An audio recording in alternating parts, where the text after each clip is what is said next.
আওয়ামী লীগের ভাইরা যদি থাকেন, আমি আপনার শত্রু না, শুধু পায়ে ধরে অনুরোধ করি, আমার একটা কথা আপনারা শুনে যান। আল্লামা সাঈদী জেলখানায় কতগুলো মানুষের ইজ্জত নষ্ট করেছে। মৃত্যু হবে জেলখানায়, লাশ বাইর হবে জেলখানার থেকে, তার আগে বাইরে আসার কোনো সুযোগ নাই। এর নাম হলো আমৃত্যু। এই লোকটার আমৃত্যু কারাদণ্ড দিলেন আপনারা, দিয়েছেন।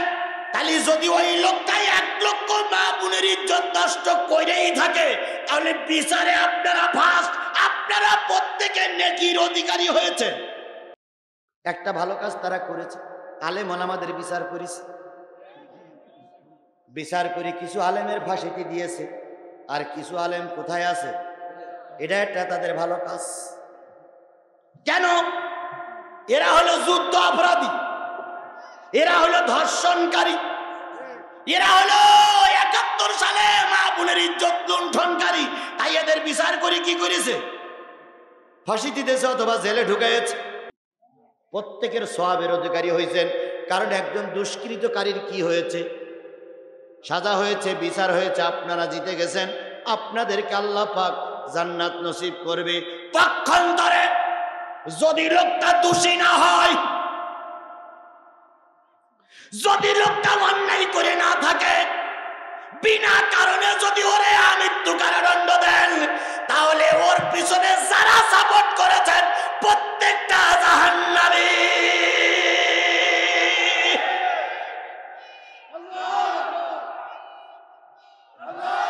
এবার একটু অঙ্ক দিয়ে বোঝাই, কত লক্ষ মা বোনের ইজ্জত নষ্ট করলো? কয় মাসে? 9 মাসে কয় দিন? 3 নং 270 দিন। ভাগ করার খাতিরে আরো 30 যোগ করে নিলাম, তাহলে আমার ভাগ করতে সুবিধা হবে। তাহলে 300 1 লক্ষ করে ভাগ দেন। 3300 এক রাত্রির ভাগে। হাসো মুসলমানের বাচ্চারা, হাসো। একবারও হিসাব করে দেখলে না এটা সম্ভব কিনা? শুনেছি চড়ুই পাখি নাকি বিরাট নারী মিলনে সক্ষম, কিন্তু কোন চড়ুই পাখিও 33,000 দৈনিক সম্ভব না। আর আল্লামা সাঈদীর ভাগে তোমরা 33,000 ফেলাইলে না, 3300, 3,333 ভাগে ফেলাইলে, 3300 ভাগে ফেলাইছে। 3300 নারীর ইজ্জত প্রতি রাত্রি নষ্ট করেছে। 3300 নারীর ইজ্জত নষ্ট করার দায়ে আমৃত্যু জেল কাটতেছে বিশ্ববরেণ্য আলেম। 50টা বছর কোরআনের দাওয়াত দেওয়া ব্যক্তি এখন জেলখানায় কাঁদতেছে। বিচারটা তোমরাই করেছ। বিচার করে তারে রায় দিলে, সে এখন জেলখানায় বসে কান্দে। যদি রায়টা সঠিক হয়ে থাকে সওয়াব পাবা, যদি রায়টা বেশি হয়ে থাকে নবী হত্যা করার গুনাহ তোমাদের আমলনামায় লেখা হবে। এখন যারা ওই দলে সাপোর্ট করতেছো তারা গুনাহ নেবা, ওই দলের সাপোর্ট যারা করতেছো তারা সওয়াব নেবা। আর আমরা যারা এখানে আছি গুনাহও হবে না, সওয়াবও হবে না।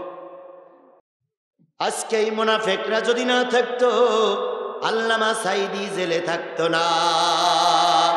আজকে এই মুনাফিকরা যদি না থাকতো, আজারি বিদেশে বসে বসে কাঁদতো না। আজকের এই মুনাফিকরা যদি না থাকতো, মামুনুল হক, আমির হামজা জেলে থাকতো না। এই মুনাফিকদের কারণে আজকে আমরা চরমভাবে মারি খাচ্ছি। কাফেরের চাইতে মুনাফিক খারাপ, কথা বলেন ঠিক না বেঠিক? কাফেরের চাইতে মুনাফিক বেশি খারাপ, কথা বলেন ঠিক না বেঠিক? এ মুনাফিকদের ময়দানে পাওয়া যায় না, শুধু ফতোয়া ফারাজিতি পাওয়া যায়। এ কাফের, ও মুনাফিক, ও বেঈমান, ওর পিছনে নামাজ হয় না, ইজ্জাত তাজ্জাত। সূরাটার নাম হলো সূরা আহজাব, 21 নম্বর পারার 33 নম্বর সূরা। কত নম্বর পারা? কত নম্বর সূরা? 33 নম্বর সূরা। নাম কি? আহজাব একটা যুদ্ধের নাম। এই যুদ্ধে আল্লাহর নবী নিজেই সেনাপতি ছিলেন। আরো জোরে বলেন সুবহানাল্লাহ। তাহলে নবী যদি যুদ্ধের ময়দানে সেনাপতি থেকে যুদ্ধ করতে পারে, তুমি আর আমি ময়দানে থাকবো, সমস্যা কিসের? ময়দানে থাকতেই হবে। আধারে ভয় পেও না, আধারে ভয় পেও না, আলো আছে আড়ালে। আধারে ভয় পেও না, আলো আছে আড়ালে। কালো সব দূরে যাবে, তুমি উঠে দাঁড়ালে। আধারে ভয় পেও না, আধারে ভয় পেও না, আলো আছে আড়ালে।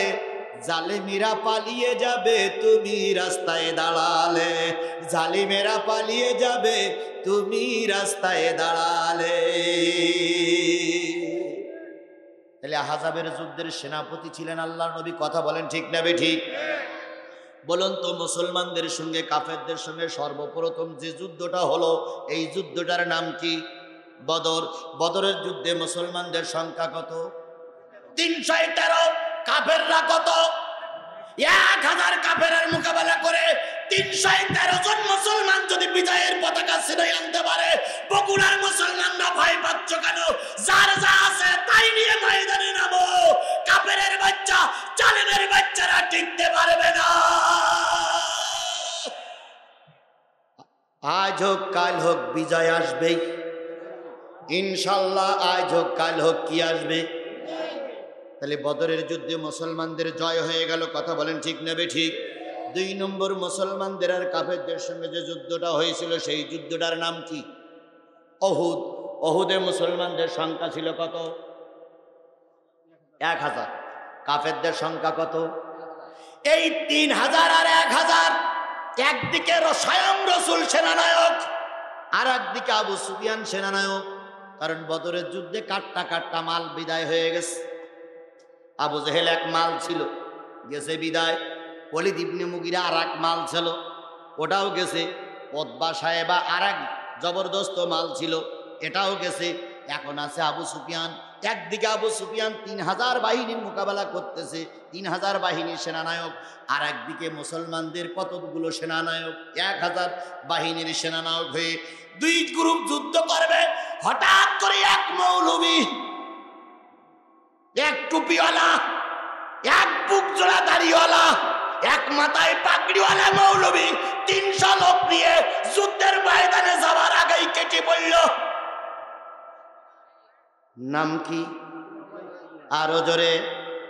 আব্দুল্লাহ বিন উবাই ইবনে সুলুল কত লোক নিয়ে কেটে পড়ল? 300 লোক নিয়ে কেটে পড়ল। কি বলে কেটে পড়ল? এখন ইসলামের পথে যেও না, নেতারা কোপাইয়ে কোপাইয়ে মারবে। এবার বগুড়ার মুসলমানেরা, দুনোটের মুসলমানেরা বুকে হাত দিয়ে বলুন তো, সেই জাত এখনো আছে না নয়? আরো জোরে বলেন। ওদের মাথায় টুপিও আছে, ওদের মাথায় পাগড়িও আছে, ওদের বুক জোড়া দাড়িও আছে। ওরা বিরাট আলেম বলে দাবি করে, কিন্তু দিন কায়েমের পথে ওরাই বাধা হয়ে দাঁড়ায়। আজকে এই মুনাফিকরা যদি না থাকতো, আল্লামা সাইদি জেলে থাকতো না। আজকে এই মুনাফিকরা যদি না থাকতো, আজারি বিদেশে বসে বসে কাঁদতো না।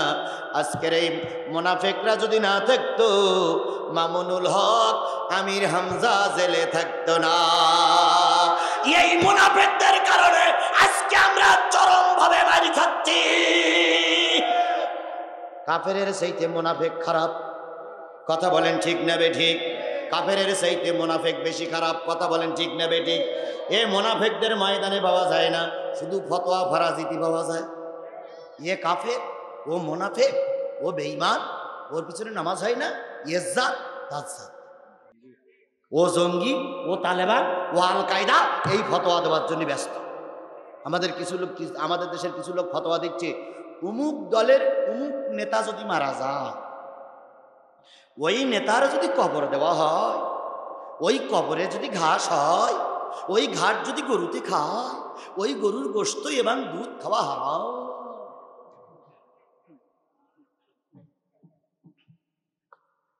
এ জাতীয় মুনাফিক আমার দেশে ঘরে ঘরে আছে, পাড়ায় পাড়ায় আছে। একটা বারের জন্য ওকে ময়দানে দেখা যায় না, ও শুধু ফতোয়া দিয়েই যায়, ফতোয়া দিয়েই যায়। ফতোয়া দেন, আমার দুঃখ নাই, কিন্তু একটা জিনিস মনে রাখতে হবে, তোমার ফতোয়া তখনই চলবে যখন এই দেশটা ইসলামী রাষ্ট্র হয়ে যাবে। কোরআন আলারা ধুকে ধুকে মরে, কোরআনওয়ালারা মার খায়, মিছিল করতে যে কোরআনওয়ালারা গুলি হয়ে লাশে ফিরে আসে, আর উনি গোপে তেল মাখায় আমি খুব ভালো আছি, আমি খুব ভালো আছি, আমি খুব ভালো আছি। মুনাফিক, মুনাফিক, মুনাফিক। আজকের এই মুনাফিকদের কারণে আমার ইসলাম প্রতিষ্ঠিত হতে পারছে না। যখনই দেখে ইসলাম প্রতিষ্ঠিত হওয়ার পথে, তখন জালেম সরকাররাই মুনাফিকদের কিনে নেয়, টাকার বিনিময়ে, অর্থের বিনিময়ে, চাকরির বিনিময়ে কিনে নেয়। যেমন একজন মুনাফিককে কিনে ফেলেছে বাংলাদেশ সরকার, তিনি হচ্ছেন গামছা কাদের, কাদের সিদ্দিকী। কাদের সিদ্দিকী, আমি আগে এক মাহফিলে বলেছি, বাংলাদেশের সবচেয়ে কয়টা মুনাফিক, একটা হচ্ছে রংপুরের মুনাফিক, আরেকটা হচ্ছে এই কাদের সিদ্দিকী। আর এর আগে 20 দলীয় জোটের একজন নেতৃত্ব দিয়েছিল ডাক্তার কামাল হোসেন, এ আর এক মুনাফিক। এই মুনাফিকদের কারণে আজকে বিএনপি ধরাশায়ী, এই মুনাফিকদের কারণে আজকে জামাত ইসলাম ক্ষতিগ্রস্ত, এই মুনাফিক কারণে আজকে ইসলামের ক্ষতি হয়েছে। কথা বলেন ঠিক না বেটি? এগুলো হলো টাটকা টাটকা মুনাফিক। আর ওই সঙ্গে কিছু হুজুররাও মিল দিয়েছে। কথা বলেন ঠিক না বেটি? দেখবেন ওনারা ওয়াজ করতে করতে গাল দিয়ে ফেনা বের করে ফেলবে, ওদের ওয়াজে কোনো বাধা নেই। কিন্তু আমরা একটু সত্যি কথা বললেই আমাদের মামলা হামলার কুল নেই। আর ওই সঙ্গে জুটেছে একদল পীর মাশায়েখ, একদল পীর মাশায়েখ ওই দলে জুটেছে। আগে পীর দরবারে বেনামাজিগুলি নামাজি হইতো, আর এখন পীর দরবারে নামাজি যদি যায়, পীর সাহেব দাঁত মিসকে নামাজ আর কত পড়ি, আর পড়া লাগবে না, আমি তোর সবক দিয়ে দিলাম, আজকে তার নামাজ পড়া লাগবে না। পানির ভিতরে আগুন জ্বলে, পানির ভিতরে আগুন জ্বলে, ঝড় বাতাসে নেবে না। খাজা বাবার মুরিদি হইলে নামাজ রোজা লাগে না, খাজা বাবার মুরিদি হইলে নামাজ রোজা লাগে না। আছে এরকম জাত আছে। পানি গল গলাইয়া পড়তাছে, বাবা আমায় ডাকতাছে,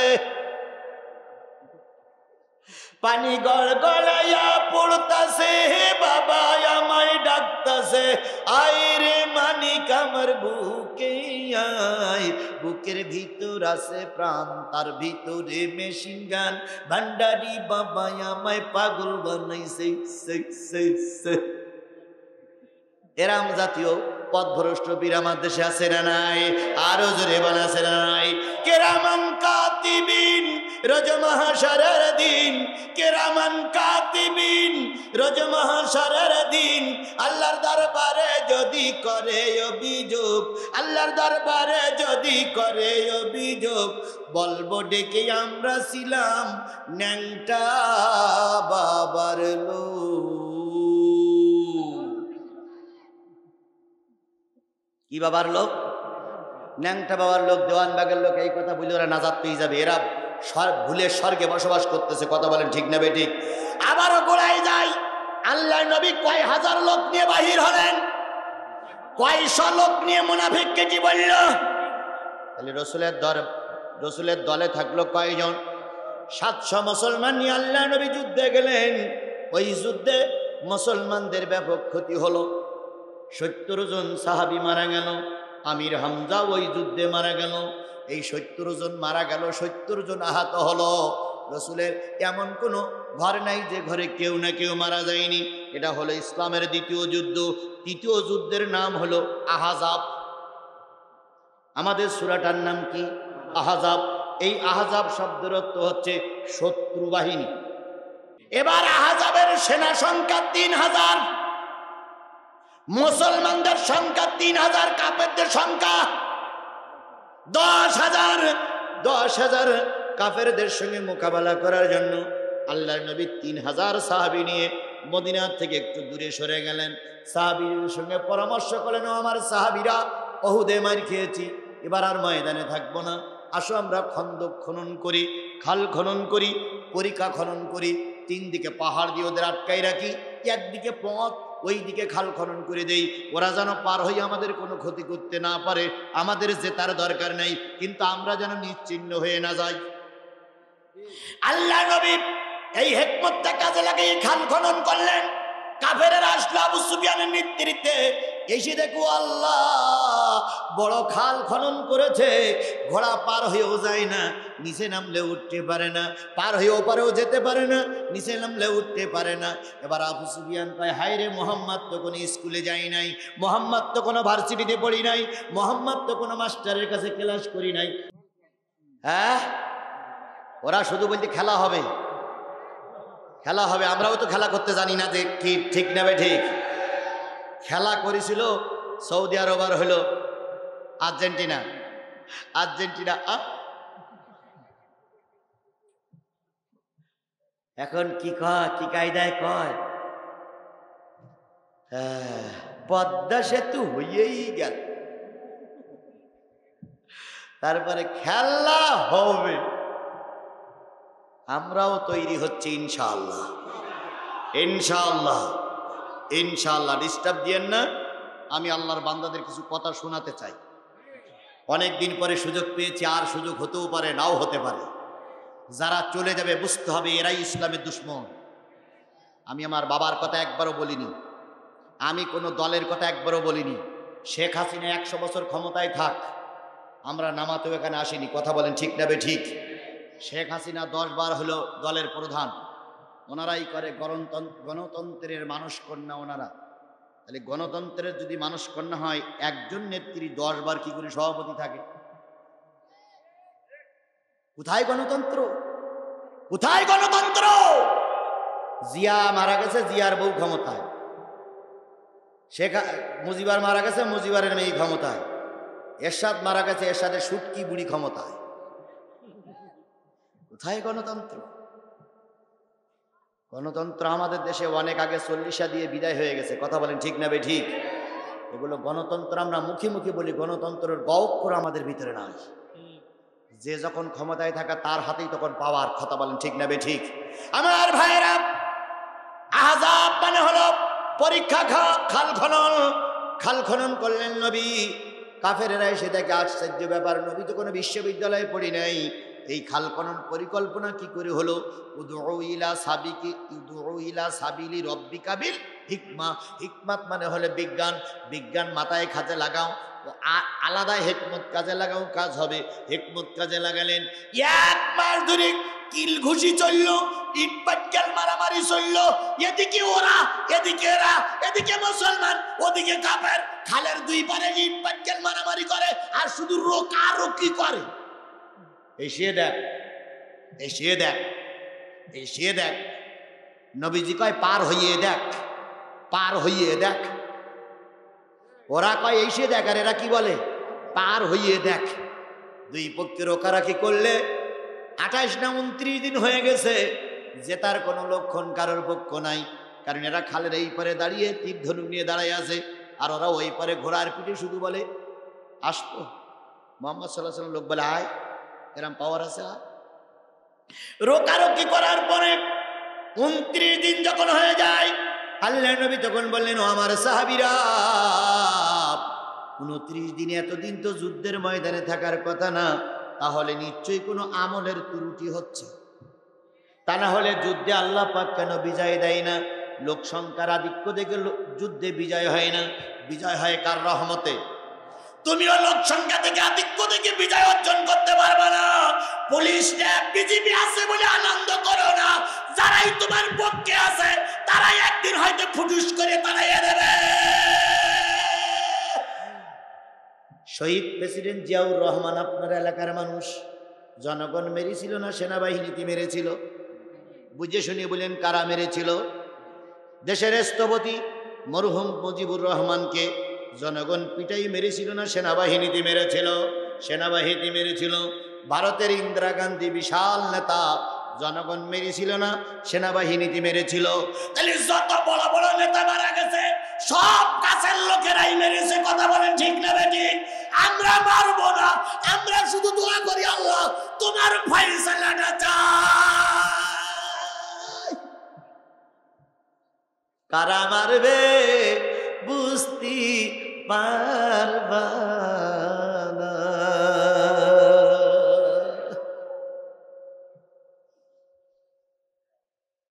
কতদিন যুদ্ধ হয়ে গেল? প্রায় 1 মাস। যুদ্ধে জয়ও হচ্ছে না, হারও হয় না, জিতও হয় না। নবী বললেন নিশ্চয়ই কোনো আমলের ত্রুটি হচ্ছে। কি আমল? কয় সাহাবীরা শোনো, আগামীকাল যুদ্ধে যাবার আগে সবাই মেসওয়াক করবা। কি করবা? মেসওয়াক করবা। জয়তুনের বিশাল বিশাল ডাল কেটে নিয়ে রাত্রি অপেক্ষায় আছে কখন সকাল হবে। সকাল হওয়ার আগেই যার সেই লাইন দিয়ে বসে বসে মেসওয়াক করতেছে, দাঁতে ঘষতেছে। আবু সুফিয়ান কয় এতদিন যুদ্ধ হইল, জয় পরাজয় হইল না, দেখতো মুসলমানরা আজকে কিভাবে সাইজতেছে। ওরা এসে খালের পাড়ে উঁকি মেরিয়ে দেখে সব দাঁতে ধাপ দিচ্ছে, লাইন দিয়ে বসে বসে দাঁতে ধাপ দিচ্ছে। যেই বলতেছে আবু সুফিয়ান লাইন খারাপ। কয় কেন? কই অন্যদিন সকালবেলা দেখি তরবারিতে ধাপ দেয়, আর আজকে দেখছি সব দাঁতে ধাপ দিচ্ছে। তো একজন বলল যে আজকে নাকি যেটার ভাবে কামড়াই কামড়াই খাবে।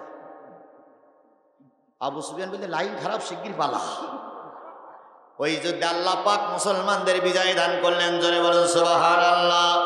সেই যুদ্ধের ওই যুদ্ধটার নাম হলো আহজাব। কি যুদ্ধ? আমিও তেলাওয়াত করেছি সূরা আহজাব, 54টি আয়াত, 6টা রুকু, 54টি না হ্যাঁ হ্যাঁ হ্যাঁ 73টা আয়াত, 9টা রুকু। 73টা আয়াতের ভিতর থেকে আমাদের তেলাওয়াতকৃত আয়াত হলো 66, 67, 68, 69, 70। কয়টা আয়াত? এই 5টা আয়াত আমি শুরু করেছি। আল্লাহ বলতেছেন ইয়াউমা তুকাল্লাবু উজুহুম ফিন্নার।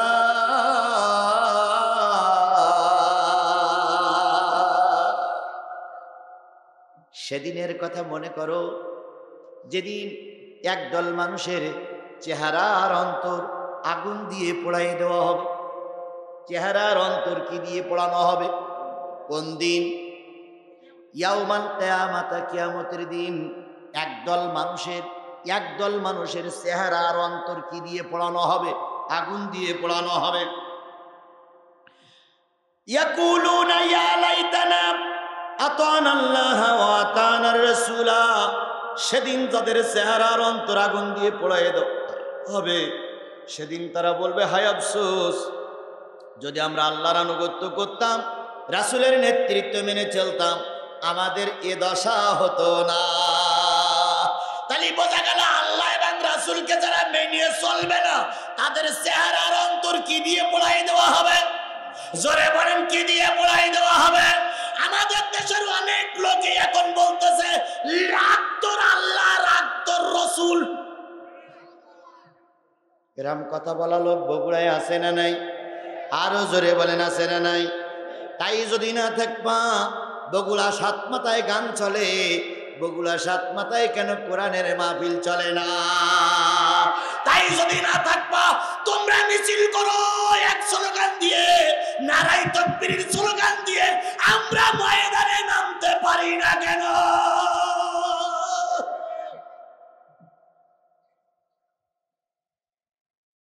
মঞ্চে দাঁড়িয়েই 90 বছরের নেতা দাড়ি উঠিনি, উঠেছিল কিন্তু রাখিনি।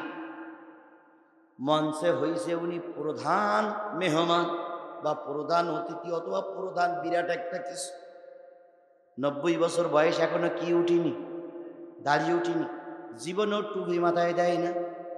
আজকের মাহফিলের অতিথি হওয়ার কারণে টুপি একখান মাথায় দিয়েছে, তবে সোজা করিয়ে নয়। টুপি একখান মাথায় দিস, মঞ্চে এসে বড় চেয়ারে বসে গেছে।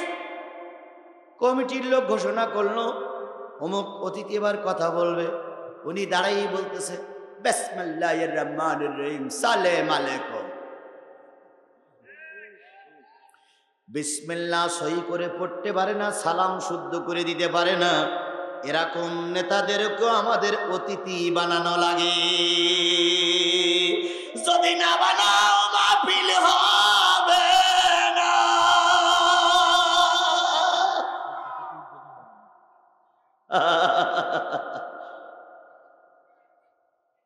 নেতার কাছে গেছে, হবে সে অনুমতি নিতে। আমাদের মাদ্রাসার উন্নয়নকাল বেটা তাফসির মাহফিল হবে, অনুমতি দেন। বক্তা কেডা? সাতক্ষীরার জিহাদি। সেনো লোকের হাফেজ সাহেবকে চিনি নাই, শুনেছি কয় ও লোক বাদে, ওই লোকটা বাদে ওয়াজ করা, অন্য কোন লোক নিয়ে এসে এই লোকের দিয়ে ওয়াজ করাই না। এরকম ফেরেশতা জিবরাইলের ছোট ভাই আছে আছে যখন কয় স্যার মাদ্রাসা এতিম বাচ্চারা পড়ে, সেই চিন্তা চালাতে হয়, করেই যখন ফেলাইছে অনুমতিটা দেয়, তা না হলে বিরাট ক্ষতি হয়ে যায়। ওর পাশে কিছু দালাল থাকে, দালালেরা হাফেজ সাহেবের দিকে বলে একটু আসেন তো, কি স্যারের কাছ থেকে অনুমতি নেবেন, কিছু চা নাস্তার টাকা না দিলে অনুমতি হয়? তা হাফেজ সাহেব চিন্তা করলো লক্ষাধিক খরচ হয়েই গেছে, আর একটু কিছু দিলে যদি অনুমতিটা পায়, তখন দালালের কাছে কত দিতে হবে? 1030ই দেন। কি খাবে?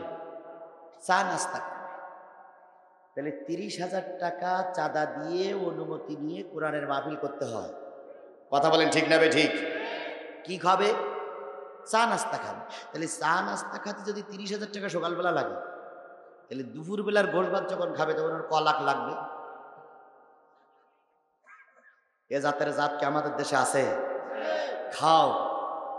তুমি আজকে কোরআনের মাহফিল থেকে ঘুষ খাচ্ছ, টাকা নিয়ে ঘরে যাও, হয় বোর ক্যান্সার হবে, নাই মেয়ে রাতের অন্ধকারে কারোর সঙ্গে ভেগে যাবে, নাই ছেলিয়ে মদ খেয়ে থানায় যাবে, আর তোমার ওই রাস্তায় বসে ভিখারির মতন কাঁদতে হবে। তুমি মাদ্রাসার থেকে ঘুষ খেয়েছো, কোরআনের মাহফিল থেকে ঘুষ খেয়েছো, দিয়ে পড়ানো হবে। সেদিন তারা বলবে আল্লাহ যদি তোমাকে মানতাম, তোমার রসুলকে মানতাম, এই অবস্থা আমাদের হতো না। 2 নম্বর আয়াত শেষ, 3 নম্বর আয়াত হচ্ছে ওয়াকালু রব্বানা ইন্না আতানা সাদাতানা ওয়া কুবারানা ফাদাল্লুনা সাবিলা।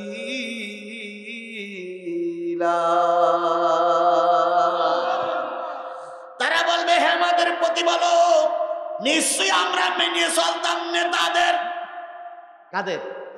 নেতারা যা বলতো আমরা তাই করতাম, আর আমরা মুরব্বীদের মেনে চলতাম। মুরব্বীরা আমাদের যে সবক দিয়েছে সেই সবক মেনে চলতাম, আর নেতাদের মেনে চলতাম।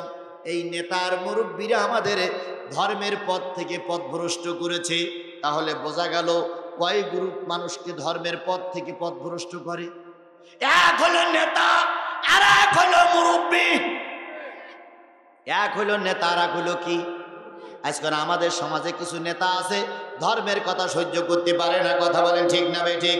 আর একদল মুরব্বী আছে, ওরা বলে যেখানে যাস কোরআনের মাহফিলে যাস না। এ মুরব্বী আমাদের দেশে আছে না নাই? কিসের মুরব্বী? যেই মুরব্বী কোরআন হাদিসের বিপক্ষে চলে, ও মুরব্বী না, ও পীর না, ও হলো শয়তানের চামচা।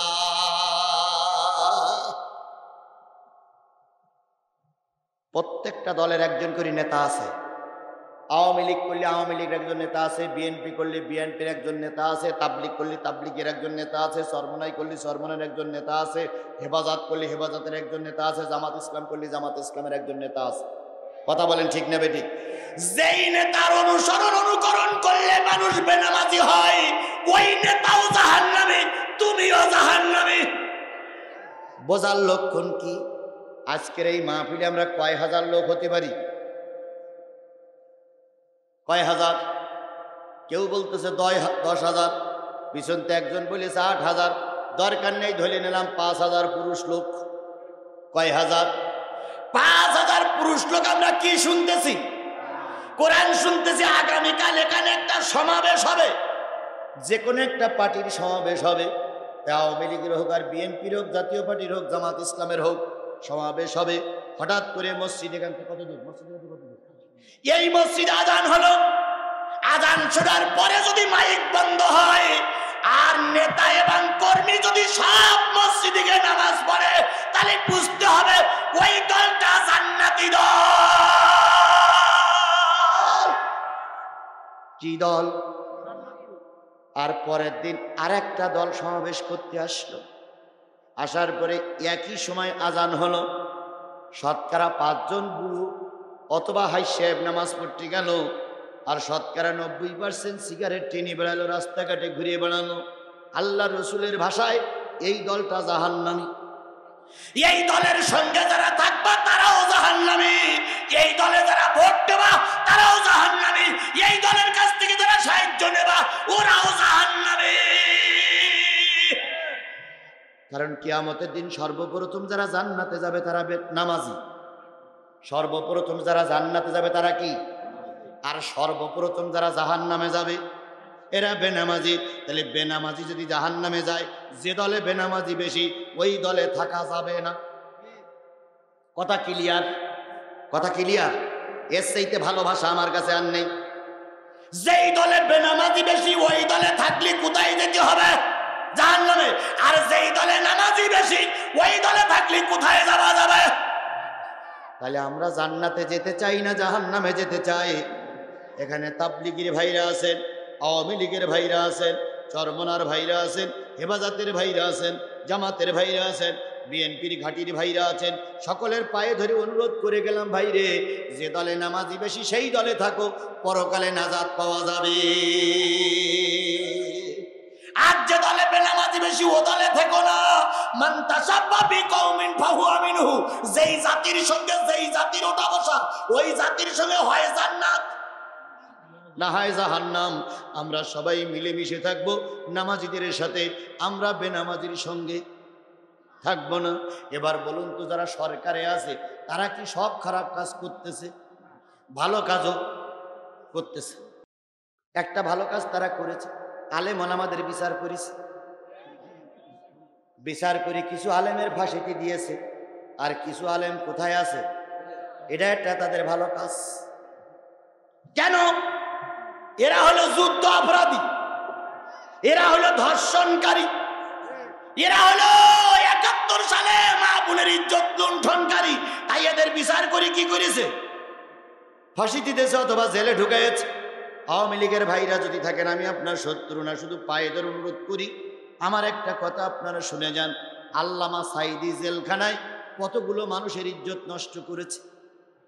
১ লক্ষ মা বোনের ইজ্জত নষ্ট করার দায়ে আল্লামা সাঈদী আমৃত্যু জেলে। মৃত্যু হবে জেলখানায়, লাশ বাইর হবে জেলখানার থেকে, তার আগে বাইরে আসার কোনো সুযোগ নাই। এর নাম হলো আমৃত্যু। এই লোকটার আমৃত্যু কারাদণ্ড দিলেন আপনারা, দিয়েছেন। তাহলে যদি ওই লোকটাই ১ লক্ষ মা বোনের ইজ্জত নষ্ট করেই থাকে, তাহলে বিচারে আপনারা ফার্স্ট, আপনারা প্রত্যেকের নেকির অধিকারী হয়েছেন, প্রত্যেকের সওয়াবের অধিকারী হয়েছেন। কারণ একজন দুষ্কৃতকারীর কি হয়েছে? সাজা হয়েছে, বিচার হয়েছে, আপনারা জিতে গেছেন। আপনাদেরকে আল্লাহ পাক জান্নাত নসিব করবে। পক্ষান্তরে যদি লোকটা দোষী না হয়, যদি লোকটা অন্যায় করে না থাকে, বিনা কারণে যদি ওরে আমৃত্যু কারাদণ্ড দেন, তাহলে ওর পিছনে যারা সাপোর্ট করেছেন প্রত্যেকটা জাহান্নামী।